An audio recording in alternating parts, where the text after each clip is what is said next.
بسم اللہ الرحمن الرحیم۔ السلام علیکم۔ مولانا رومی نے سلطان محمود غزنوی کا ایک عجیب واقعہ لکھا ہے جو بڑا عبرت خیز و سبق آموز ہے۔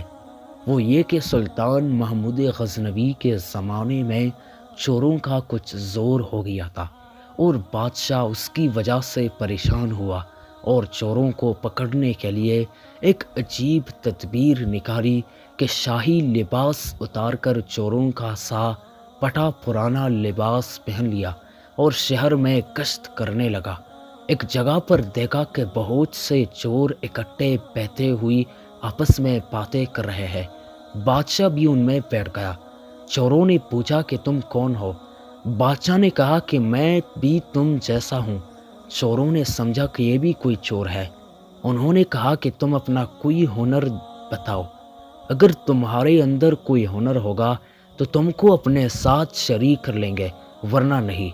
بادشاہ نے کہا پہلے آپ لوگ اپنا اپنا ہنر بتاؤ، پھر میں اپنا ہنر بتاؤں گا۔ ایک چور نے کہا کہ میں اونچی سے اونچی دیوار باندھ کر مکان میں داخل ہو جاتا ہوں، اگرچہ بادشاہ کا قلعہ ہی کیوں نہ ہو۔ دوسرے نے کہا کہ میری ناک کی یہ خاصیت ہے کہ کسی جگہ کی مٹی سونگھ کر بتا دیتا ہوں کہ یہاں خزانہ ہے یا نہیں۔ تیسری چور نے کہا کہ میرے بازو میں اتنی طاقت ہے کہ میں گھر میں گھسنے کے لیے اس میں سوراخ کر سکتا ہوں۔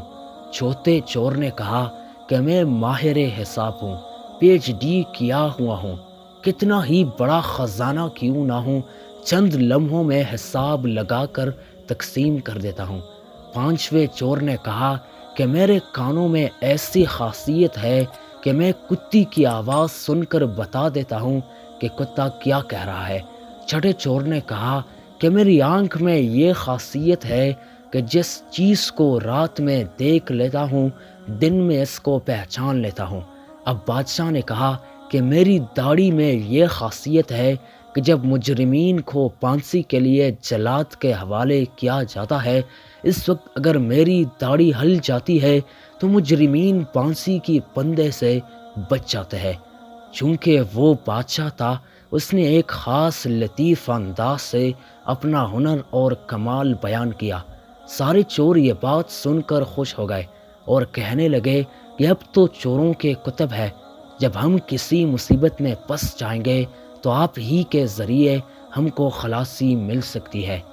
پھر سب نے مشورہ کیا اور طے کیا کہ آج بادشاہ کے یہاں چوری کی جائے، اس لیے کہ آج مصیبت سے چھڑانے کے لیے داڑھی والا بھی موجود ہے۔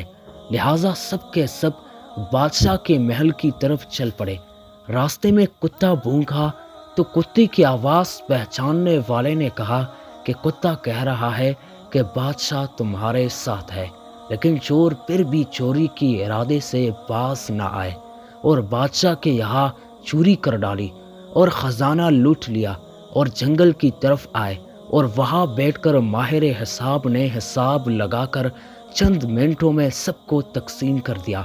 بادشاہ نے کہا سب لوگ اپنا پتہ لکھوا دو تاکہ آئندہ چوری کرنا ہو تو ہم سب لوگ آسانی سے جمع ہو سکے۔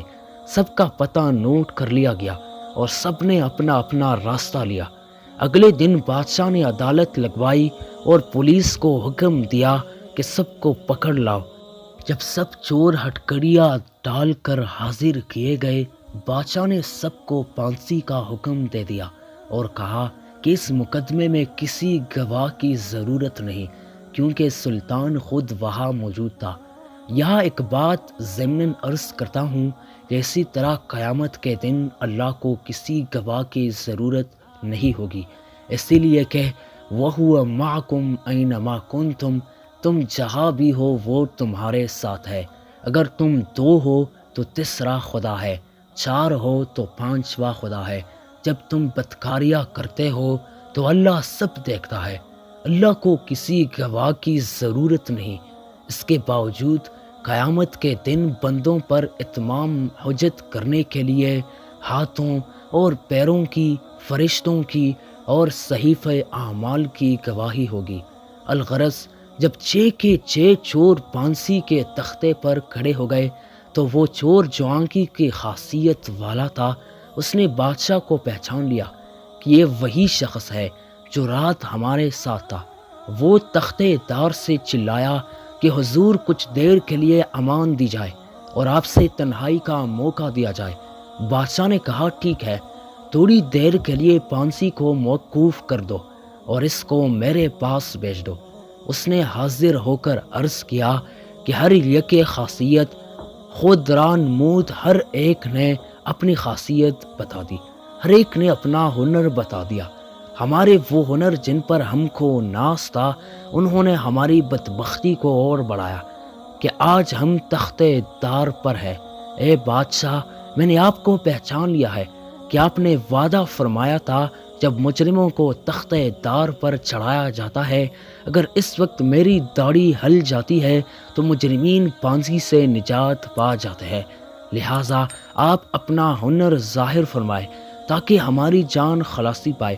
سلطان محمود نے کہا تمہارے ہنروں نے تو تمہیں مبتلائے قہر کر دیا ہے، لیکن یہ شخص جو سلطان کا عارف ہے، اس کی چشم سلطان شناس کی تفیل میں تم سب کو رہا کیا جاتا ہے۔ اس عجیب و غریب قصے کو بیان کر کے مولانا روم کہتے ہیں کہ دنیا میں ہر شخص اپنے ہنر پر ناز کر رہا ہے۔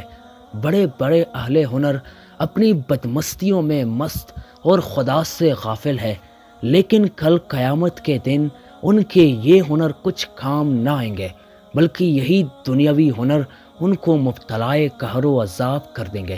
اور اس کے برخلاف جن لوگوں نے اس دنیا کے اندھیرے میں اپنے حقیقی بادشاہ اللہ عز و جل کو پہچان لیا اور اس کی معرفت اپنے دلوں میں پیدا کر لی، قیامت کے دن یہ خود بھی نجات پائیں گے اور ان کی سفارش گناہگاروں کے حق میں بھی قبول کی جائیں گی۔ یاد رکھو کہ جس نے دنیا کے اندھیرے میں اللہ کو پہچاننے کا ہنر سیکھ لیا تو پھر دوسرے ہنر سیکھنا کچھ مضر نہیں، کیونکہ پھر کوئی بھی ہنر آپ کو اللہ سے غافل نہیں کر سکتا۔ ڈاکٹر انجینئر بننا منع نہیں ہے، بشرطیکہ آپ اللہ سے غافل نہ ہو۔ اس حکایت سے معلوم ہوا کہ چشم سلطان شناس ہی کام آئی، بلکہ ہنر تختے دار پر لے گئے۔ اسی طریقے پر دنیا کے تمام کاروبار جو اللہ سے غافل ہو کر کیے جاتے ہیں، وہ آخر کار انسان کو تباہی و بربادی پر ڈال دیتے ہیں۔ لیکن جب کوئی شخص اللہ کی معرفت کا نور حاصل کر لیتا ہے اور وہ اللہ سے غافل ہونے کے بجائے اللہ کا عاقل بن جاتا ہے، تو وہ شخص خود بھی نجات پاتا ہے، دوسروں کو بھی نجات دلانے کا ذریعہ بن جاتا ہے۔ اس لیے سب سے بڑی چیز اللہ کی معرفت ہے۔ ناظرین، اگر ویڈیو اچھی لگی ہو تو ویڈیو کو لائک کرنا اور ایسے اسلامی واقعات کے لیے ہمارے چینل عالم اسلام کو سبسکرائب کرنا۔